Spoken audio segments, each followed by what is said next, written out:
Welcome to the Power of Music podcast, brought to you by JM International. Get ready to explore conversations with those making a difference through music. Hello and welcome to the Power of Music podcast, brought to you by JMI, Jeunesse Musicale International, the global network of NGOs that empowers young people through music across all boundaries. In this episode, we're joined by Adela Valverde Monterreal, a cultural economist with a background in international relations and law, and the coordinator of the Reset European Network. With years of experience producing and designing cultural projects, Adela works to bring artistic vision to life while supporting independent cultural and media organizations across Europe. We talk about her return to her home village and how it led her to rediscover the power of music and community. She shares her perspective on why the independent cultural sector is vital to a healthy and diverse arts ecosystem, and how art can act as a powerful form of activism. We also reflect on the importance of slowing down for artists, communities, and the cultural sector as a whole, in order to create deeper, more sustainable impact. As always, if you enjoy our content, don't forget to subscribe, like, and rate the podcast. We hope you enjoy the episode. Thank you so much for joining us today. First, can you share a little bit about your journey into music and how you ended up where you are today? I was born in a musician's family. My father used to play ranchera, Mexican Mexican music, and my father and all his brothers. Christmas parties were very, very fun. And my brother, he's a flamenco guitar player, and my other brother, he's a songwriter. So I was born surrounded by music. I was always it was like a natural way of connecting. And myself, I started singing with my brother and my father. And but I never took it that serious. I think I saw it more as just as a normal way of the same way you don't get that much in learning your own language. For me, it was like that. Music was like, okay, this is just part of life. It is part of life. But then I studied law and international studies. And I was very much into, this institutional work and human rights. But then I got a bit inspired for all this bureaucracy and all this institutional way of thinking. And then when COVID came, I was thinking on what to do with my life. I think like everyone in the world. And this stop in life, I think, gave me a moment to reflect on what am I doing already. And I realized that in my free time, what I was doing is organizing cultural events and bringing people together around art in general. So I decided to go to Rotterdam and study a master in cultural economics. And after that, I stayed in Rotterdam some more time to study I didn't finish, but I started the conservatory of in Brazilian music, and then I mixing a bit the side of the cultural sphere and the international relations or international studies one. I got I got involved in managing European projects and trying to understand what can we do at a European level in the cultural sphere. And right now I'm working for the Reset Network. That it's one of the networks that it's funded by the Creative Europe program, and it's the network of independent cultural media organizations. So it's very transsectorial networks. Our members are from any kind of artistic discipline or media.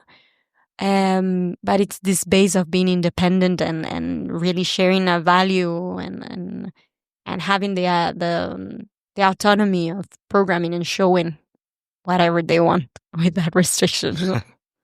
Beautiful. So if I hear correctly, talking about reset as a network, you had your personal reset when COVID hit. Definitely.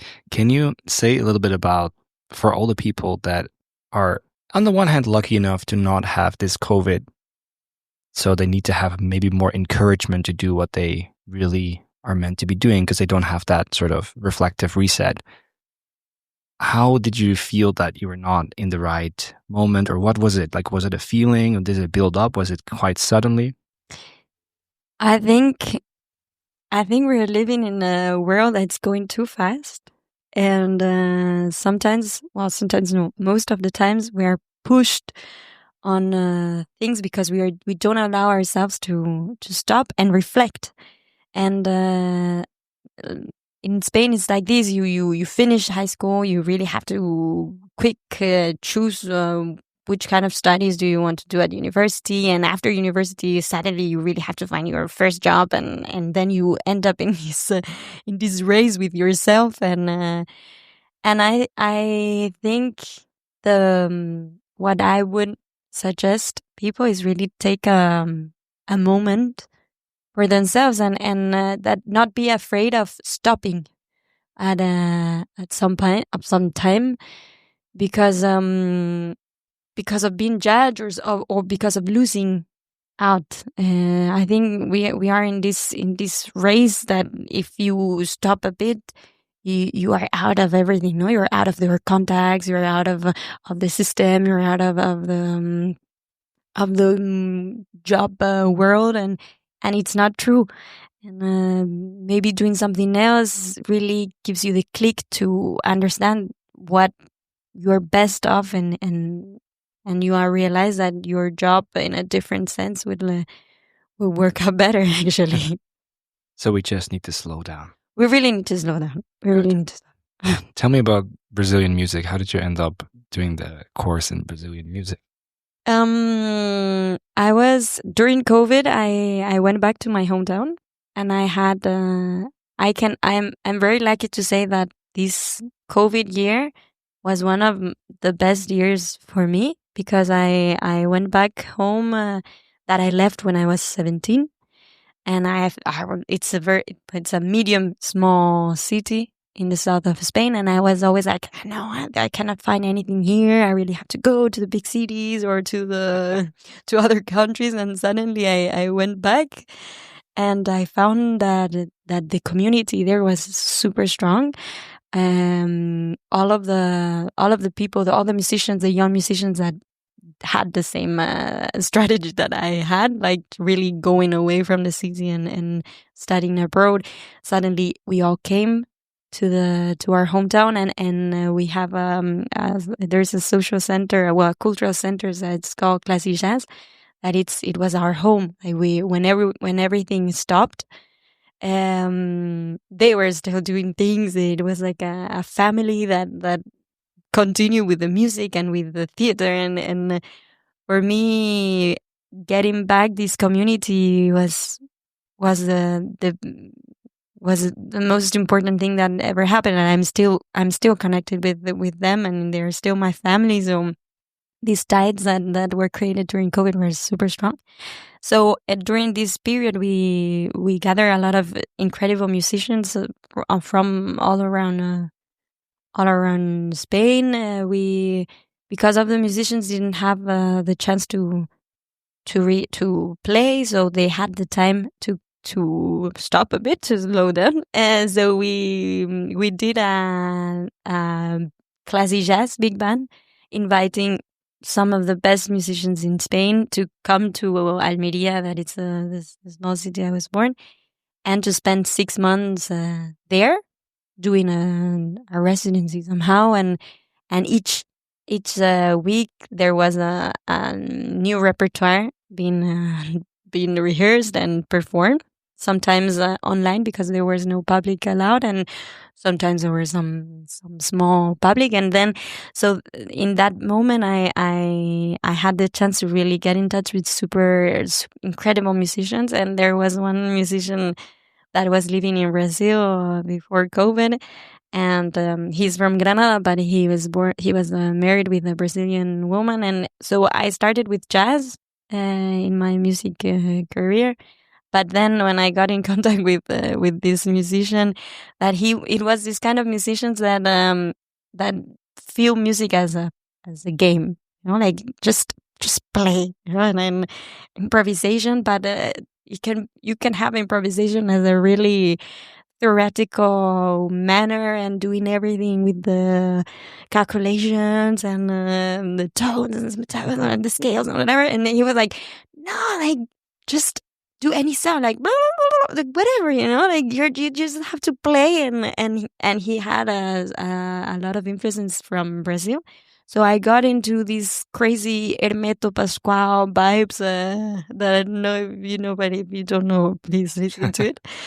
And then little by little, I was going into the roots of Brazilian music, and because sometimes when we think about Brazilian, we think about bossa nova, and we forget that the roots of the Brazilian music, like rock, coco, and samba, it's so powerful. It's just like, for me, Brazilian music is like, I always say this, that every time I'm in trouble, whatever, I feel a bit sad, or I'm having some I'm stressed or whatever, I go to a roda de samba. Like, it's impossible feeling bad in a roda de samba.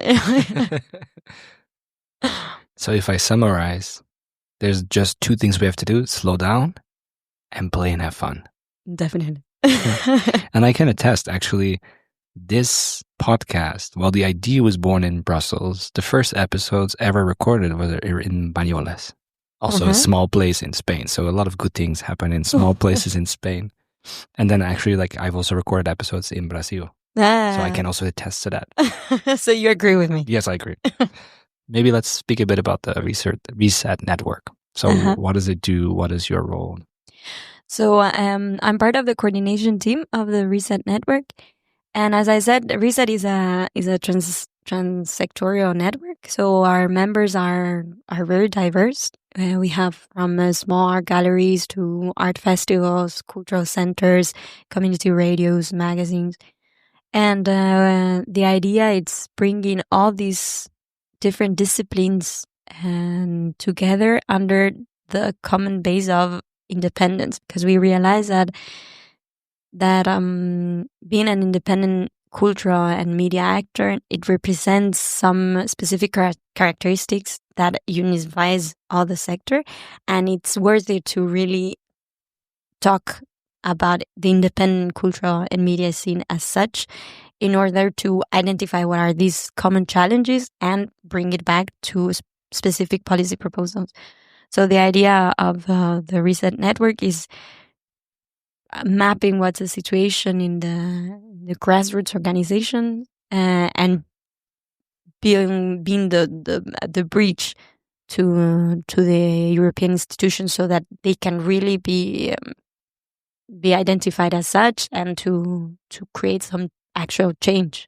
Because we all know that many of the cultural and media initiatives are independent, and there are some characteristics. They are very vulnerable to all the political changes, to this freedom of to these threats to freedom of speech, to economic conditions.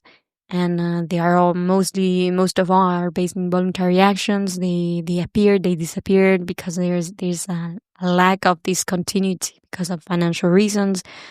So they definitely have loads of things in common, and it's worth it to fight for this recognition as such of the independent sector. What do you think is the most important value of the independent sector, or like being independent as a way to make art? From the Reset Network, we tried to understand what does independence mean, because you can say independence and it means everything and nothing at the same time. So for the first 3 years, we produce and study together with l'Observatoire de Politique Culturelle. It's a research center in France, to actually understand what independent means, and to see why these this feeling of being independent. And what we together with the OPC reach out was that autonomy was the base of being independent. No, like not being yourself the one that decides what to promote, what to create, and what to express. Without limits, no, and also having these common grounds, because in Reset we are really strong in this idea that we are together because we are independent, but we are together because we share common values. At the same time, you can be autonomous, but also promoting the shared values of diversity, inclusion, respect, democracy. Looking back at your time with Reset, what would you say is the biggest win, the biggest success? What are you like? People struggle with the word proud, so I wouldn't say proud, but what are you the most happy with looking back? We have done many things. So I really had to.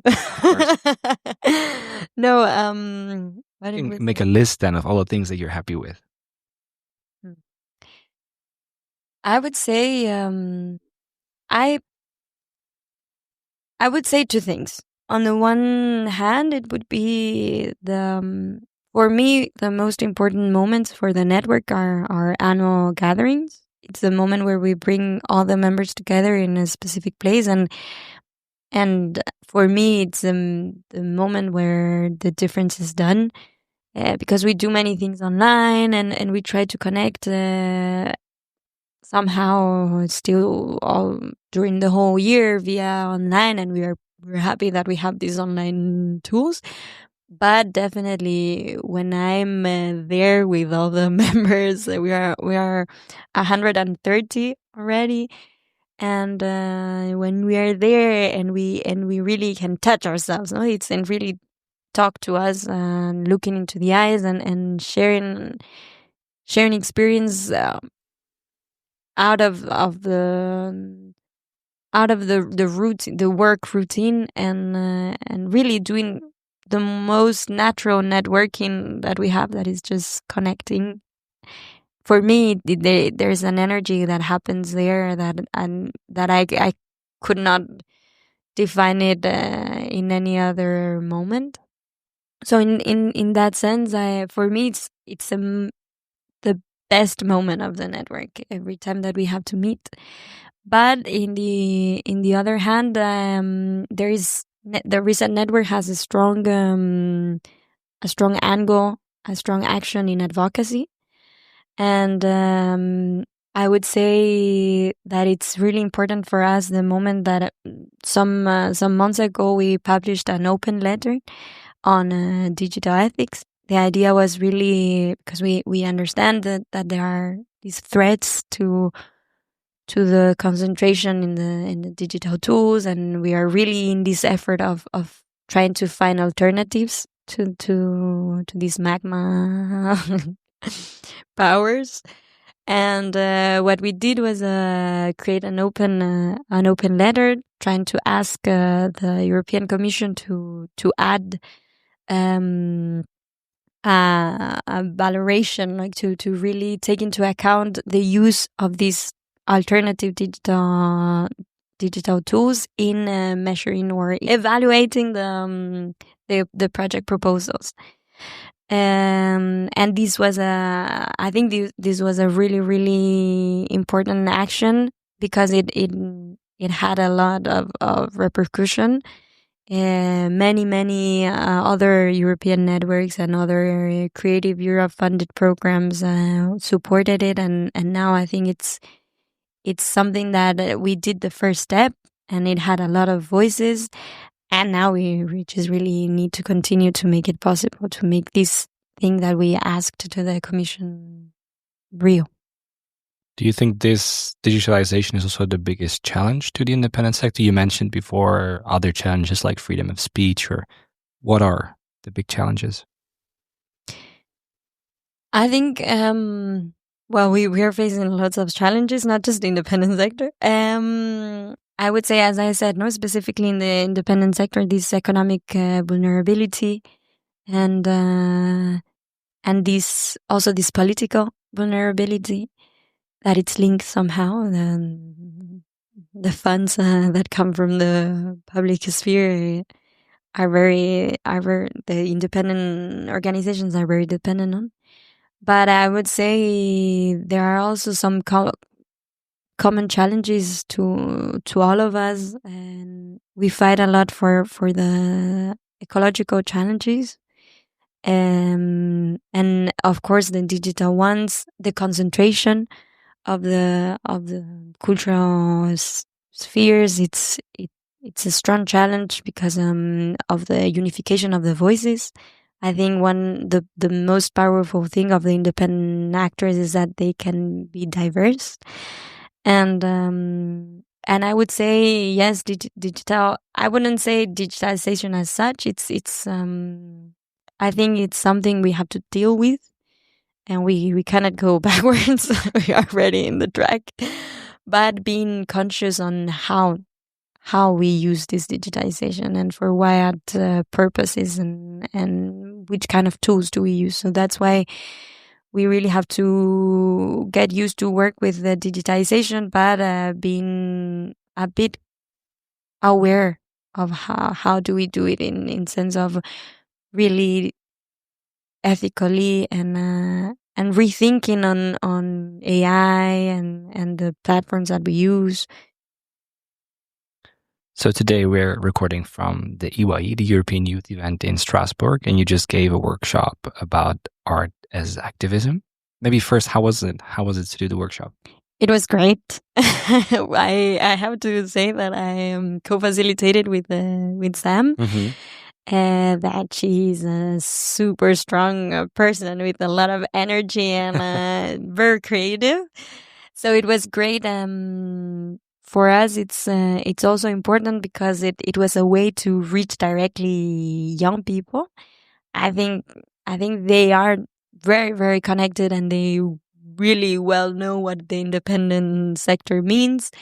But the goal of this workshop was really presenting what are the threats of freedom of expression, because sometimes when especially in Europe, when we talk about these threats, we tend to imagine it as a super far away issue, that it doesn't affect us because we are in Europe, we are protected. No, we love democracy. But actually, the threats are closer than we think.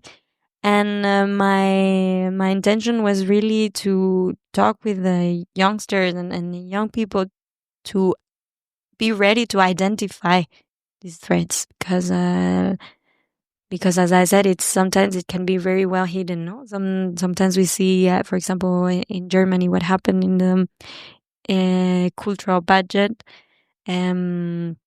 Sometimes we see that the numbers of the cultural budget in the presentation of the results, no? On the allocation of the budget, it's the same amount, but to which kind of culture or which specific criterias are presented as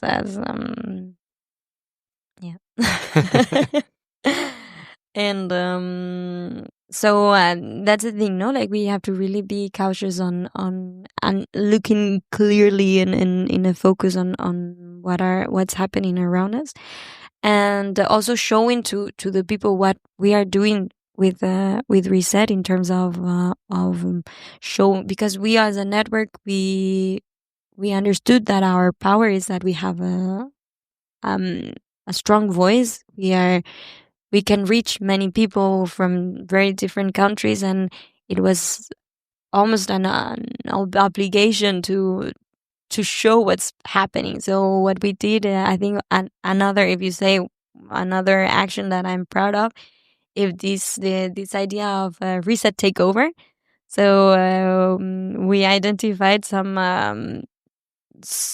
really, really strong moments in some countries that are still facing a lot of repression and censorship. So what we did was giving some of our members that are based there the Instagram accounts, so they were free of really showing from the ground what was happening. So they were going to all the demonstration and talking to the people that were there, and you could feel the frustration, really the need of being heard. And I think giving having the possibility of being so close to the institutions and at the same time being so close to the grassroots, it's the strongest point of having these kind of networks. Can you say a bit more about artist activism? What does that mean to you or to the network? I feel like art. There is this paradox, no, because it's the first thing that it's cancelled, and it's at the same time the one of the strongest tools to fight against these repressions. And for me, culture as activism, it's one of the most important actions. So why do you do culture? No, and really to express some values and to make something change. What does it mean for me?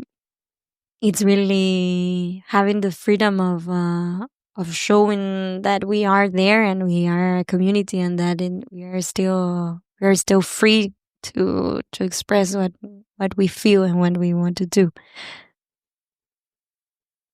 If we look ahead, let's say 2 years with the network, what is going to happen in the coming 2 years? What is the ambitions? What are the dreams? We've been thinking a lot about this, no? This idea of how much do you want to grow, where do you want to reach, and for us, it's not a problem. Sometimes people ask to us, how much are you going to grow? Because we have been growing with a lot of members very quick. But our vision is the most we reach, the better, because we want to keep the most voices as possible. But at the same time, we want to grow with committed net members. So this idea of we accept everyone that wants to join, and you are welcome to this enormous family, and with a lot of love to share. But at the same time, really keeping everyone committed, because otherwise it's like a kind of a fake growth, no. But I think for now we are doing well with this. We are growing with very, very involved members, and very committed. And our idea is really having an open network, that the members can directly participate. I think the more horizontal way of managing the ideas and the actions, the better, because we all have so many things to add. If people listening are thinking, wait, I am committed, I want to join, I have that real spirit, or people just want to know more about the organization, or they want to connect with you directly, where can they find more information? Where can they find you? Well, we have our website that it's resetnetwork.eu. You can look for Reset European Network, and there you can see our contact. We also have Instagram, LinkedIn.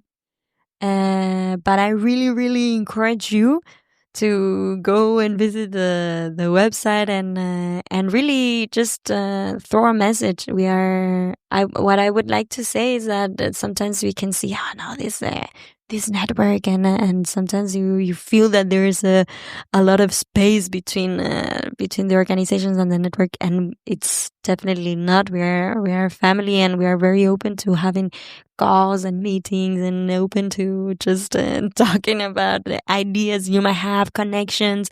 So what I would really recommend those who feel themselves as, okay, I'm a cultural or media independent actor, I really feel close to these values of democracy, freedom, inclusion, diversity, and I would really like to connect with other initiatives that are like that, because sometimes we can feel very alone in this journey, and it's tough.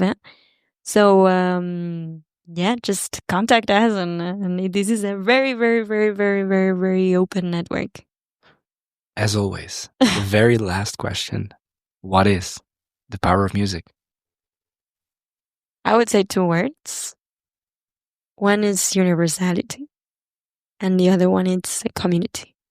For me, it's really it has the power of not needing a specific language, even if it has, and it gathers people together somehow. No, even if you want to share a message, the best way to do it is music, because it's something that we all feel it. Thank you very much. You're welcome. Thank you. Thank you very much for listening. If you want more information about JM, or you would like to get involved, visit www.jmi.net. At JMI, we are on a mission to make the world more musical. That's why we created Mubazar, a digital platform that helps us manage all our musical activities across 80 countries worldwide, connecting musicians with opportunities to grow both personally and professionally. If you are a music professional looking for a better way to manage and promote your music activities, check out Mubazar. Created for music organizers, by music organizers, Mubazar allows you to run music competitions, workshops, camps, auditions, masterclasses, awards, events, and much more. Mubazar offers custom application forms, payments for your activities, jury tools, translations, analytics, and more. Mubazar is fast becoming the best place for musicians to find and apply for music opportunities online, and you can sign up today for a free organizer account by going to www.mubazar.com, registering, and then requesting to upgrade to an organizer on the right-hand menu. For more info, don't hesitate to get in touch via support@mubazar.com. It would mean a lot to us if you could give us 1 minute of your time and rate and review the podcast. In case you have any suggestions or would like to be one of our next guests, feel free to reach out to us through the JMI socials.